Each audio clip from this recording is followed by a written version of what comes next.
Salamat Panginoon at syempre sa aking Holy Spirit. Sana makinig kayo mga amigo, mga amiga, gwapo, gwapa.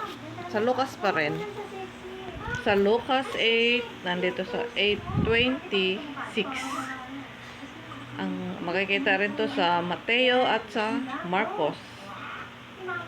Pinagaling ang Gergesenong inalihan ng mga demonyo.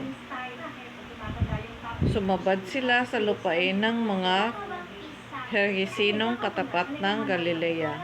Paglunsad ni Jesus, siya'y sinalubong ng isang lalaking taga roon. Ito'y inalihan ng demonyo, kaya't matagal nang hindi nagsusuot ng damit at sa libingan ng tumitira.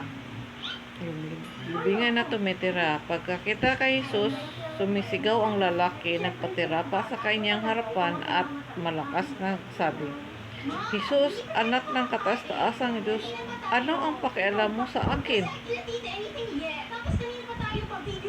Nakikiusap ako sa iyo, huwag mo akong pahirapan. Sinabi niya ito sapagkat ang masamang espiritu'y inutusan ni Jesus na lumabas sa taong iyon.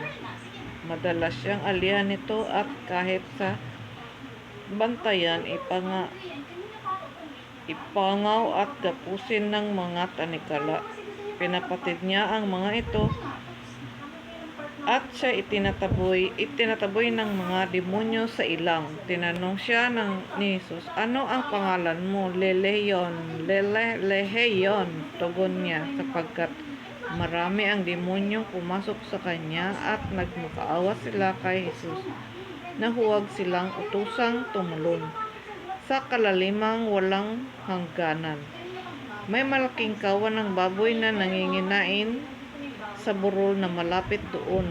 Nakiusap kay Jesus ang mga demonyo na papasukin sila sa mga iyon at pinahintulutan naman sila. Lumabas sa tao ang mga demonyo at pumasok sa mga baboy.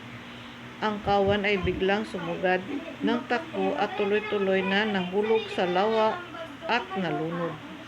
Nang makita ng mga tagapag-alaga ang nangyayari, tumaka sila at ipinamalita ito sa bayan at sa mga nayon. Lumabas ang mga tao upang tingnan ang nangyari. Pagdating nila kay Jesus, nakita nila ang taong inalihan ng mga demonyo. Nakaupo ito sa paanan ni Jesus, nakadamit at matino na ang isip at sila'y lubhang natakot. Isinalaysay naman sa kanila ng mga nakakita kung paano gumaling ang inalihan ng mga demonyo. Ang mga Gergesenong nakiusap kay Jesus na umalis sa kanilang lupain sapagkat takot na takot sila, kaya't lumulan sila sa bangka at umalis. Nakiusap ang taong inalisan ng mga demonyo na siya'y isinama, ngunit pinauwi siya ni Jesus. Umuwi ka na sa inyo, ani ni Jesus, at ipahayag mo ang dakilang bagay na ginawa sa iyo ng Diyos. Umuwi nga ang lalaki at ipinamalita sa buong bayan ang ginawa sa kanya ni Jesus. Amen po. Yun lang po ang binigay sa akin. Salamat sa inyo kung kayo nakikinig mga amigo-amiga. Salamat muli Panginoon at sa aking Holy Spirit. Nag-react siya dito sa umpisa pa lang.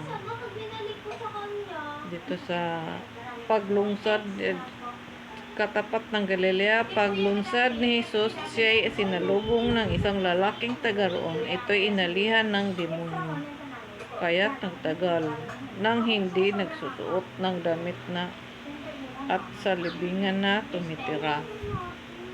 Isang baliw na lalaki. Salamat po kung kayo naghabag, kapayapaan at sumasaatin nawa ang Panginoon. God bless everyone.